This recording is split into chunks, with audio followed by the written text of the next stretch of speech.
Eto, maisali ko. Ano na ngayon, ma'am, yung update about sa 20 pesos na kilo ng bigas?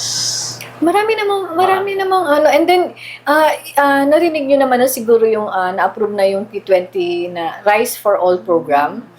Naghihintay lang kami nung list na ibababa kasi may mga kailangan din para magpa-accredit as outlet. Oo, meron doon yung mga individual na magre-request, meron din yung ang isa doon is FTI Kadiwa. Oo. Ano yun, ang magre-request ng mga LGUs. Oo. And then others, yung iba pa dyan. Ganun pa rin, kaya lang madadagdagan lang. Kung dati, doon tayo sa mga under the vulnerable sectors, yung persons with disability, senior citizen, solo parent, dati yun lang kasi ang pwedeng bumili sa P20. Ngayon, gagawin ng Rice for All. May mga hinihingi pa din, but kaya naman i-produce, kaya naman i-present, I mean. So may kadiwa, meron tayong kadiwa stores or centers. May mga requirements lang silang isasubmit sa FTI para ma-approve and then ma-accredit. And then LGU initiated, ang tawag. Yun yung mga LGU sa magre-request.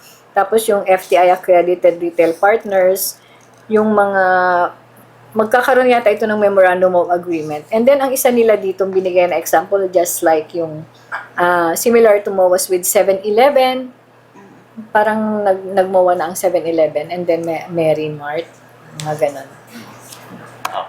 The same na na mga tindahan, outlet siguro. So kahit sino pala mong pwede nang makabili ng Kasi yun din naman ng mga tao, bakit pa. Noong una talaga, parang inuna lang natin because kailangan talaga nila yon. Ay ngayon, kung ilalagay na siya sa iba-ibang outlets, mas accessible na sa maraming tao. Ngayon kasi, ang outlet ng Kamsur is dito sa amin. Meron dyan sa labas. And then, in the morning, makikita mo dyan, nandyan yung mga senior citizen natin, yung mga tricycle drivers, jeepney drivers, yung mga solo parent. Kailangan lang i-present yung ID. Nakakabili sila dyan. Pag naging Rice for All na, madadagdagan na yung outlet. Pero available pa rin yan dyan. Bukod sa kadiwa mo, saan pa makakabili niya ng 20 pesos na kilo ng bigas?